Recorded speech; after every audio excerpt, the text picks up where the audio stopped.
Hello అందరికీ నమస్తే, welcome back to our channel. Today special వచ్చేసి వారాహి మాత నవరాత్రులు జరుగుతున్నాయి కదండి. అమ్మవారి కోసమని నేను పెసరగారెలు అయితే చేశాను నైవేద్యంగా. చాలా బాగా వచ్చాయి. తప్పకుండా మీరు కూడా ట్రై చేయండి. అమ్మవారికి ఈ నైవేద్యం పెట్టేసేయచ్చు. ఇప్పుడు ముందుగా పెసరగారెలు ఎలా చేసుకోవాలో చూద్దామండి. మన ఛానల్ని సబ్స్క్రైబ్ చేసుకొని బెల్ ఐకాన్ని యాక్టివేట్ చేసుకోండి. ముందుగా నేను పెసరగారెల కోసం అయితే ఒక పావు కేజీ పప్పు అయితే నానబెట్టుకుంటున్నానండి. మీరు కావాలంటే హాఫ్ కేజీ ఎలాగైనా క్వాంటిటీ అయితే మార్చుకోవచ్చు. సేమ్ ప్రాసెస్ ఉంటుంది. దీన్ని అయితే శుభ్రంగా 2-3 సార్లు అయితే వాష్ చేసుకొని మంచినీళ్ళు పోసుకొని, ఇది పెసరపప్పు సాయిపప్పు కాబట్టి పొట్టేముండదు కాబట్టి ఒక 2-3 అవర్స్లో నానిపోతుందండి. చూసారు కదా, పప్పు అయితే పర్ఫెక్ట్గా నానింది. ఇప్పుడు దీన్ని మరొకసారి వాష్ చేసుకొని దీంట్లో మరొకసారి మంచినీళ్ళు అయితే పోసుకుంటున్నానండి. ఆ తర్వాత దీన్ని పక్కన పెట్టేసి మనకి చిల్లుల గిన్నె అనేది ఉంటుంది కదండి, ఇలా జాలి గిన్నె, దీంట్లోకి ఈ పెసరపప్పు అనేది వేసుకోవాలండి.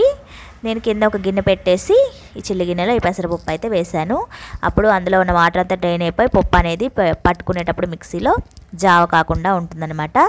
ఇప్పుడు దీన్ని పక్కన పెట్టేసి మనం దీనిలోకి మిక్సింగ్ కోసం ఒక 4-5 పచ్చిమిర్చి, అలాగే సన్నగా కట్ చేసుకున్న అల్లం ముక్కలను అయితే మనం మిక్సీ జార్లో మెత్తగా పట్టుకోవాలండి. మరీ మెత్తగా అంటే కాదు, కొంచెం కచ్చపచ్చగా పట్టుకోండి. చూసారు కదా, ఇలా అయితే పట్టి పక్కన పెట్టేసుకోవాలి. ఆ తర్వాత ఇంకో మిక్సీ జార్ కొంచెం పెద్దది తీసుకోండి. దానిలోకి మనం ముందుగా వాటర్ తీసేసిన పెసరపప్పు ఉంది కదా, దాన్ని అయితే కొంచెంగా వేసుకుంటూ మిక్సీ పట్టుకోవాలి. దీన్ని అయితే కొంచెం మెత్తగానే పట్టుకోవాలండి పిండి. చూసారు కదా, ఇలా వీడియోలో చూపిస్తున్నట్టుగా ఇలా ఫైన్ పేస్ట్ లాగా చేసుకొని వేరొక బౌల్లోకి అయితే ట్రాన్స్ఫర్ చేసుకోండి. ఇలా మిగతా పప్పును కూడా మిక్సీ జార్లో పట్టేసుకొని మొత్తం ఈ బౌల్లోకి అయితే తీసుకోండి.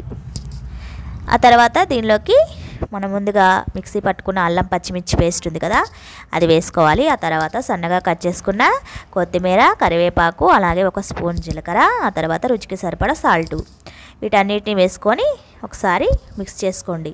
మీకు గరిటెతో వస్తే కలుపుకోండి, లేదా చేత్తో అయినా కలుపుకోవచ్చు. ఇలా చేత్తో కలుపుకోవడం వల్ల మొత్తం అంతా పిండికి పడుతుందన్నమాట.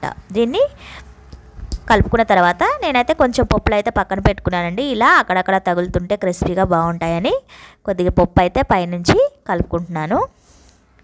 అది పెసరపప్పు ఫస్ట్ కొంచెం తీసి పక్కన పెట్టుకున్నాను అనమాట. ఆ తర్వాత డీప్ ఫ్రైకి సరిపడా ఆయిల్ అయితే పెట్టుకోండి. ఆయిల్ వేడవుతుంటే ఓ పక్కన క్లాత్ తడుపుకొని ఒక గిన్నె మీద ఇలా వేసుకొని ఒక చిన్న బాల్ లాగా తీసుకొని మనం చేత్తో షేప్ అయితే గారెల షేప్ అయితే ఇచ్చేసి చిల్లు అయితే పెట్టుకోవాలండి. అప్పుడే మనకి గారె అనేది పర్ఫెక్ట్గా ఫ్రై అవుతుందన్నమాట, మధ్యలో హోల్ పెట్టుకోవడం వల్ల.